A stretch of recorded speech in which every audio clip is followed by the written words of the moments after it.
is very clear. And that is, if you see these sketches, you will know that the girl is sad. Okay? It's very clear. Girl is sad. And that is, if you see these sketches, sad. You will know that the girl is sad. Brings us to it's very clear here. And that is, if you see what is the girl sad? The answer. You know that the answer is brings us to now this here. It is about a girl called Amanda.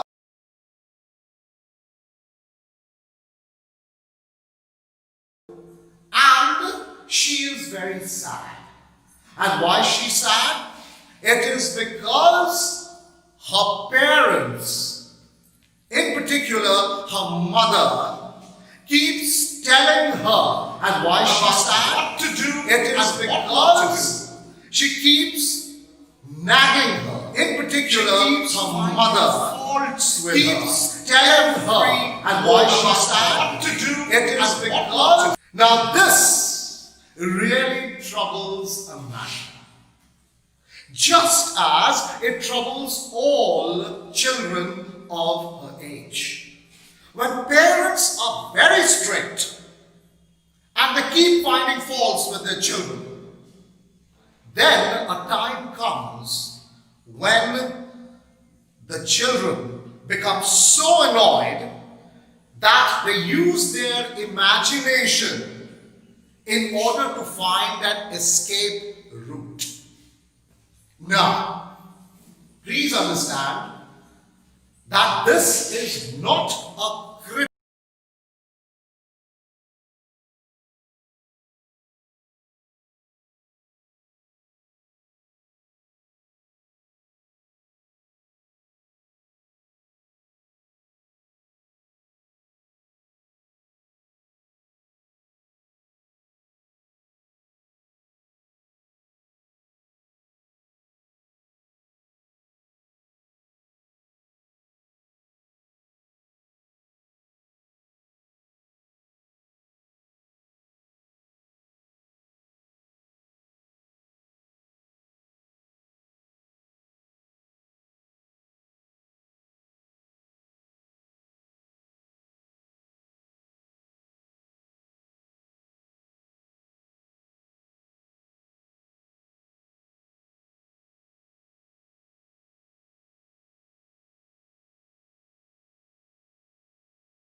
Hello and welcome. I'm Udayan Mukherjee, Principal, Arya Vidyapith, Motihari, and I welcome all the students of Class 10 once again. Now today, Writing's not that easy, but Grammarly can help. This sentence is grammatically correct, but it's wordy and hard to read. स्वागत है। आज हम आपको दिखाएंगे ताज़ा तस्वीर Darbhanga airport की। जी हाँ दोस्तों, ताज़ा तस्वीर है ये दरभंगा एयरपोर्ट के सिविल एनक्लेव की, जिसमें साफ साफ दिखाई दे रहा है कि फ्लोरिंग का काम अंतिम चरण में है, यानी कि समतल कर दिया गया है ये एंट्री गेट के सामने। और ये भवन देखिए, ये सिविल एनक्लेव का पोटा केबिन जो अस्थायी भवन है उसका जो है अब वो फाइनल स्टेज में दिखाई दे रहा है। साफ सफाई की जा रही है, मलबा जो है वो हटाया गया है और पूरा ऊपर सीलिंग देखिए, पंखा भी लगा दिया गया है। सीलिंग कंप्लीट कर दी गई है, टाइल्स कंप्लीट कर दी गई है।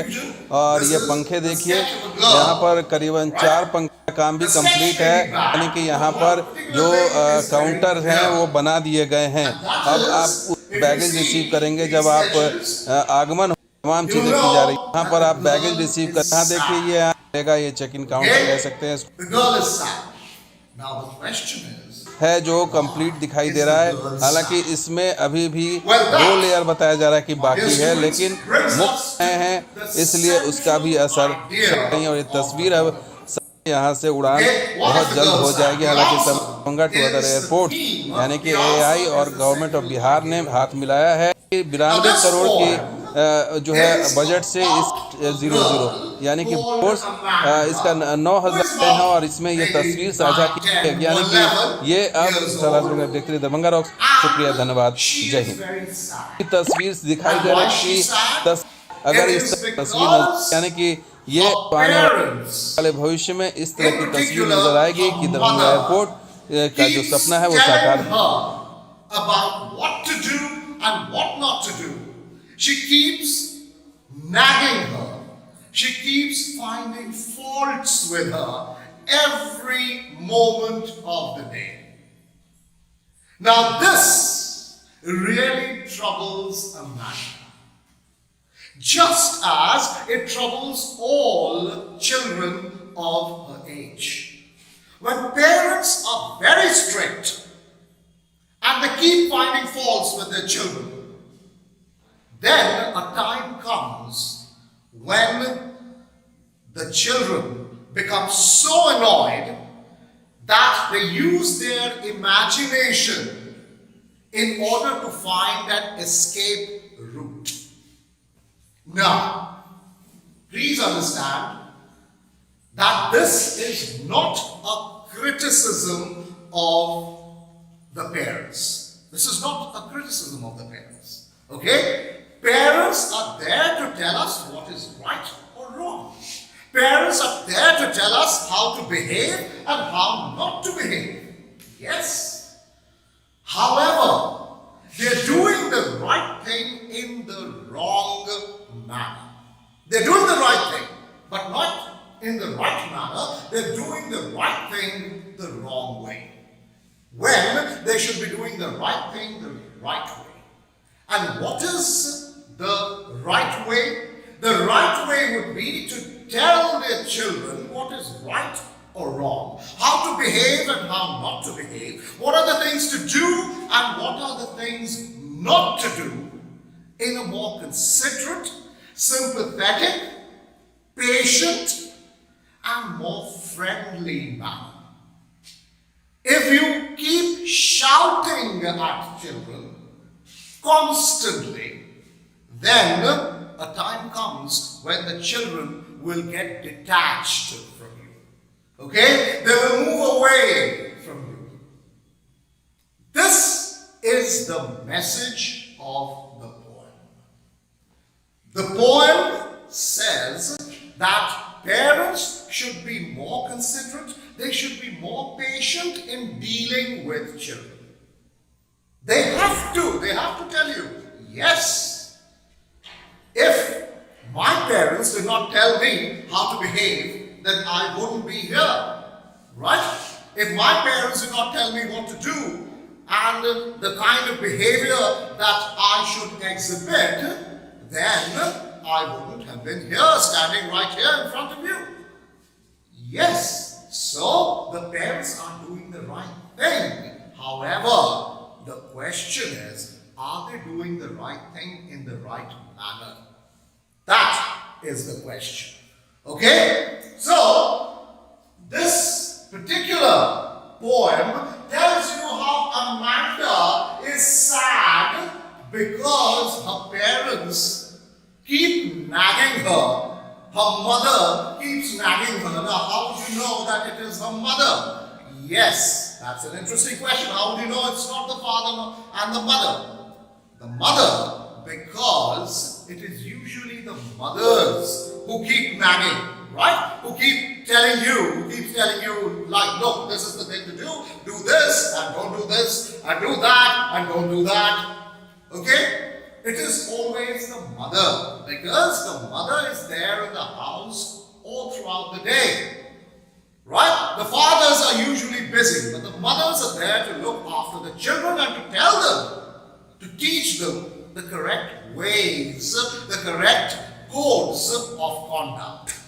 Okay? Because the society expects you to behave in a particular manner. Remember, we are all social beings, right? We live in a society. So we have to have civil manners. Because as civilians, we have to have decent civil manners. Okay? However, the parents must understand that they are dealing with children. And children want some freedom. Children want independence at the age of maybe 9, 10 or 11, when you are really told how to behave and what not to do and what to do, right? This is an age where things should be done patiently and with a lot of consideration and thought. Because if you don't think before you deal with the children, then the children will go further away from you. They will get detached. They will become indifferent. And your very purpose. The purpose. What is the purpose? Why do the parents tell their children to do this and not this and this and not that? Why do the parents tell their children? Because the idea is to make them good citizens, to make them people with good behavior, with good, to inculcate the codes of conduct into them. But if they don't do it properly and the children become indifferent and the children don't really listen, alright, they are not bothered, they shut themselves in an imaginary world and shut off their parents, then the entire idea, the entire purpose is defeated, isn't it? The purpose is to make them learn good manners, to make them good people, okay? To tell them that this is the way to behave. But if the children don't learn, if the children shut themselves away, what happens? The purpose, the very intention is defeated. Okay? So this is exactly what happens to this girl called Amanda. Okay? She is the main figure. She is the protagonist in this poem. Protagonist. The word protagonist means the central character, the main character. So the main character of this poem has shut herself away from her mother, who keeps shouting at her for every little thing, every moment of the day. And finally, what is the result? Does she learn good manners? Does she learn the codes of conduct? She doesn't. Why? Because she shuts herself away completely from her mother. She doesn't yell back. She doesn't shout back. What she does is become indifferent to the advice of her mother. So what happens? The purpose is defeated. Okay? So that is the message. That you shouldn't be nagging. Parents should understand that nagging, N-A-G-G-I-N-G, nagging means, the word nagging means to constantly find faults and keep telling people this is to be done and this is not to be done, this has to be done, and this is right and that is wrong. Constantly telling the people to do something and not to do something until a point is reached where a person becomes totally annoyed and disappointed. That is nagging. So nagging doesn't help. Okay? So that's the message of the poem. Nagging doesn't help. If children are to be taught the right way to behave, okay, that has to be done very patiently with a lot of consideration and in a rather friendly manner. Alright? So this is the message of the poem. Now, with that background, let us go over to the poem. Okay? see, the poem has 7 stanzas. However, the poem has a particular structure. Okay? It has a particular form. It has a particular structure. Now, what is the structure of the poem? You see, it begins, with the mother telling Amanda, the child, to do certain things and not do certain things, right? And it is followed, every stanza of a mother's speech is followed by Amanda reacting in an opposite manner. How does she respond? Her response is not responding at all. You get it? That is her response. The response is that she doesn't respond at all. She does not say a word because she is lost in her own world. Alright? So that is her response. Okay? So, I believe I have written here frame. You see, everything is done in forms of frames. Okay? So, stanza 1, mother. Stanza 2, Amanda. Again, stanza 3, the mother. Stanza 4, Amanda. So, this is one frame. Okay? One frame of 2 contrasting images. One of the mother shouting at the child, and the second image of a child who is lost in her own world. She doesn't react at all. Right? The 2 images put side by side, right? And they make for one frame. Okay? One frame is one image, like a frame of a picture. That is one particular frame, 2 halves, one the mother, second the child. Okay? Put side by side. Alright? Now, if you see every reaction, the way the child responds, which is, thinking of an imaginary word, all that, the child's reaction is put in brackets. Okay? And this putting in brackets is called parenthesis. So parenthesis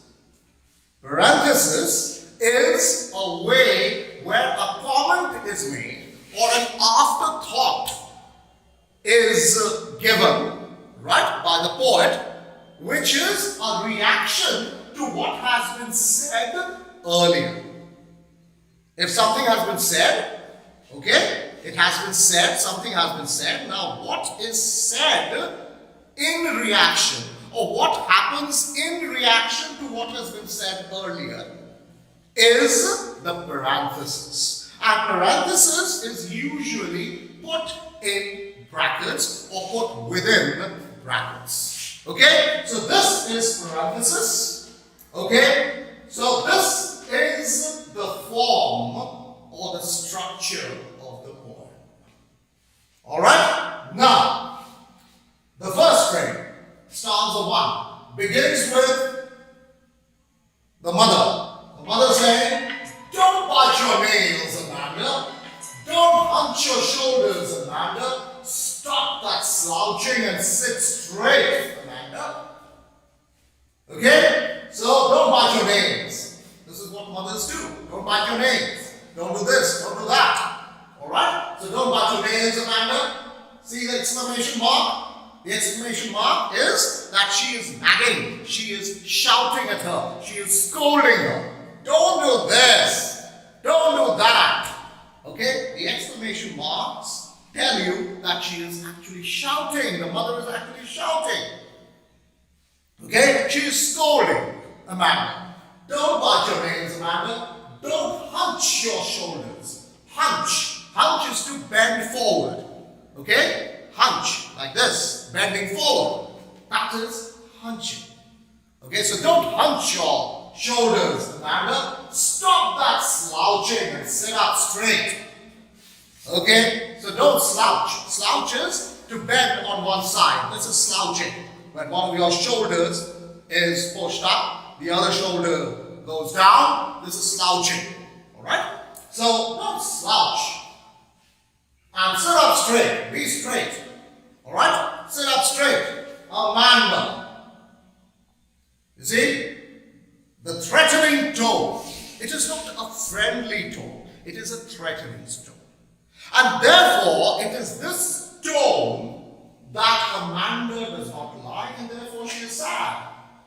Okay? So what is her reaction? Her reaction is, since she wants freedom, she wants independence, just as, 8-year-olds or 9-year-olds do. They want to be independent. They want to behave their own way. Alright? So, what does Amanda do? That is put inside brackets. Now remember, brackets. You see, these are things you must analyze in literature. Alright? Why? Why do you put them in brackets? Why has Amanda's reaction, why has Amanda's thoughts and imagination put within brackets? When something is put within brackets, it is like putting something inside a fort. It is like putting something inside, the four walls of a fort. So Amanda has shielded herself. She has put herself inside a fort. Okay? So she has shielded herself from what her mother is doing or speaking. Okay? So those curves of a bracket, okay, these curves are a shield. They block Amanda from what her mother is saying. So Amanda is in another world. Okay, she's in another world. She's not listening to her mother. Amanda thinks there is a languid emerald sea. She's away. She's away somewhere else. She thinks that she is floating in a languid, the word languid means relaxed, calm. Okay, so she is floating in a relaxed emerald sea. Emerald is a green precious stone. Okay, a green precious stone. So she thinks that she is floating away in a rather, green sea, a very calm green sea, emerald sea, right? The sea is greenish in color. The sea resembles, it is like the emerald stone, which is green in color, and she is floating on that sea, where the soul, S-O-L-E, soul here means alone. She is alone.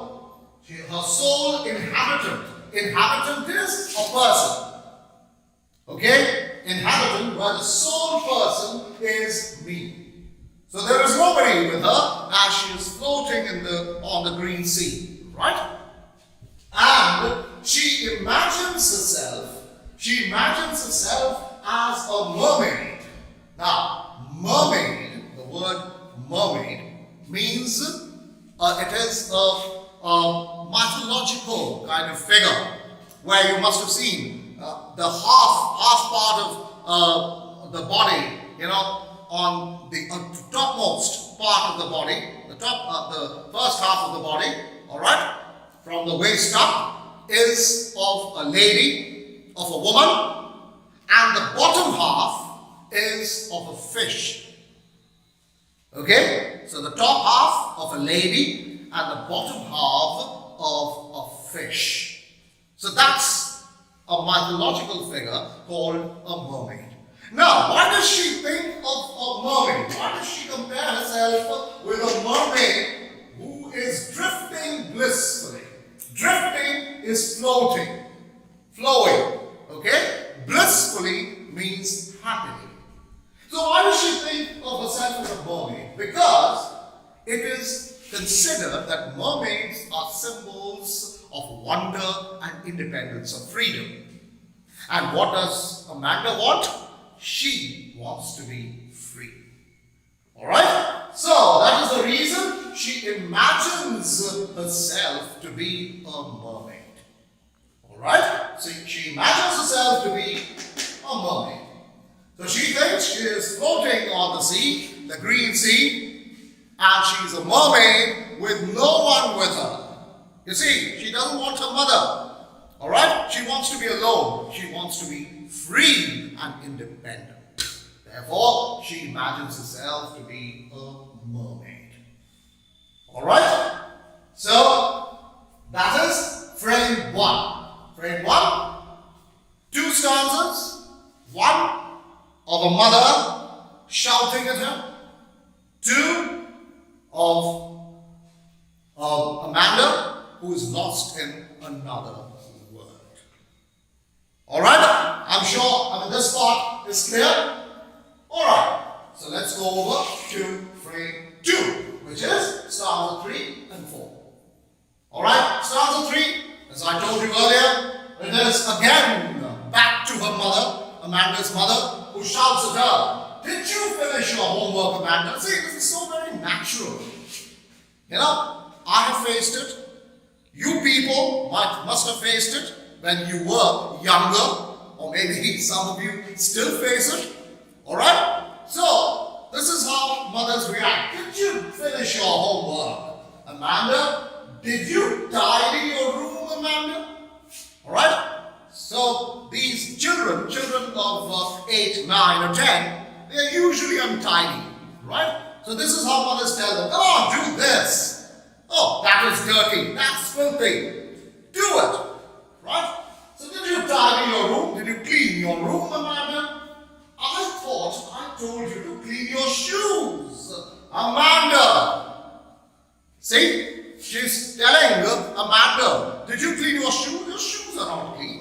They're so filthy. Come on, clean your shoes." So everything, how you eat, how you sleep, how you sit, how you drink, how you eat, you know, every little thing, what is it you're wearing, whether it's clean or dirty, keep telling things repeatedly to a little girl. And that is wrong. That's the wrong way. Okay? So, Amanda's mother tells her all these things. And the reaction of which is, again, cold indifference. Very cold indifference. Okay? So, stanza 4 is again Amanda reacting. Right? And how does she react? She shuts herself away. She shuts herself off completely. She doesn't listen to her mother. She is lost in her own world. And this time, she imagines that she is an orphan. Orphan is anath, having no parents. Right? So, she thinks that she is an orphan roaming the street. So, see how the psychology, मानसिकता, एक छोटी सी बच्ची की मानसिकता जो है उसको दर्शाया गया है ना? So it tells you that Amanda thinks, I mean, what is the use of having such a mother? Okay, this is how all of us think. At that age, when we are 8 or 9, this is how all of us think. What is the use of having such parents who constantly tell us to do this and not do that, who give us no freedom at all? Alright? So, she thinks that she's an orphan roaming the street, going about on the street. I pattern soft dust with my hushed bare feet. So she says that as she walks around without slippers, right, without her shoes, she patterns, that is, she makes soft dust with my hushed. Hushed is quiet. Quiet, bare feet. Bare feet is without slippers, without shoes. So she is making impressions. She is creating footprints, right, as she walks without shoes, without her slippers. Alright? That is what all children enjoy to do. Right? That is how children, that's what children enjoy doing. Walking without shoes. If you tell any child to put on the shoes, put on your slippers, he or she will not like it. Okay? So, that is exactly what Amanda thinks that she should be doing. She imagines herself walking without slippers, without shoes, and making impressions, making footprints, creating footprints as she walks along the street. Okay? And the silence is golden. See, she wants silence. She wants freedom. She wants freedom from the constant nagging. So what does she want? She wants silence. Mother wouldn't give her, right? She keeps shouting, and she wants silence. And silence to her, to Amanda, is golden. Silence is golden. Okay? So she says, silence is golden. I love silence. And the freedom is so sweet. The freedom of walking on the street without her slippers is so sweet. Okay? The freedom of not being shouted at is so sweet. Alright? So she wants freedom and she wants silence. And both the things would not be given by her mother. Alright? You get that? Alright. So I hope these stanzas are now clear to you. Alright? Now before I close part 1 of this lesson, let me go over to the poetic devices. Now obviously the rhyme scheme, if you see the rhyme scheme, stanza 1 and 3, that is a mother, the mother's speech, alright? The rhyme scheme is A-A-B-A. See? Amanda. A. Amanda again. A. They're rhyming. Straight. Doesn't rhyme, so it's B. And Amanda again A. So A-A-B-A. Here too. Amanda, Amanda, A-A. Shoes. B. Amanda A. So A-A-B-A. That's the rhyme scheme. However, when it comes to Amanda, that is stanzas 2 and 4. This and this, stanzas 2 and 4, it is CCC. All rhyming, all the 3 lines rhyming with one another. See? See me blissfully. See me fully. They're all rhyming, so they are C, C, and C. Alright, again, I'm often roaming the street. Street, feet, sweet. C, C, and C. Rhyming again. Alright? So that's the rhyme scheme. Alliteration, by now, I'm sure all of you know alliteration, right? The repetition of consonant sounds in quick succession. Say, stop slouching. Sit straight. Stop slouching. Sit straight. Sir, sir. The repetition of the sound S. Sir. Right? That's alliteration. And caught and told. It starts with 3. I caught. I told you. The repetition of the sound T. T. Alright? So that's alliteration. Anaphora. Anaphora, you know, anaphora is the repetition of a word at the beginning of 2 or more successive sentences. Okay? So you see, don't, the first word of the first line, the first word of the second line, they are both the same. Don't. So that is the use of anaphora. Okay, repetition. That's quite clear. I don't have to say this. Amanda, Amanda, Amanda, Amanda, Amanda, Amanda. Okay? So that's the repetitions to make a point that her mother is nagging her daughter. Alright? And then you have metaphor. Metaphor. Yes. Metaphor is, as I told you in an earlier lesson, that metaphors are indirect comparisons between 2 things. Okay? Right. Now, emerald sea. Alright? Emerald sea. Now, the sea is like an emerald. 2 unlike emerald, but they are compared because the color of the sea is like the emerald stone, greenish in color. Alright? So that is emerald sea. Mermaid me, a mermaid drifting. And who is the mermaid? It is Amanda. Me, Amanda. Alright? So Amanda comparing herself to a mermaid. So that's a metaphor. Silence is golden. The silence becoming golden. So what is silence? Silence is like gold. It is golden. And freedom. What is freedom? It is so sweet. Okay? Freedom is so sweet. So that again is metaphor. Comparison between two things. Alright? So that's metaphor. So these are some of the poetic devices that have been used in the first four stanzas or the first two phrases. Alright? So we come to an end of part 1 today. Alright? So when we again meet, we will do part 2. Now part 2 is very interesting because there is something interesting right at the end of the poem. What that is, I'll tell you in part 2. So until we meet in part 2, best of luck, stay safe, stay healthy, and bye from me. Bye-bye.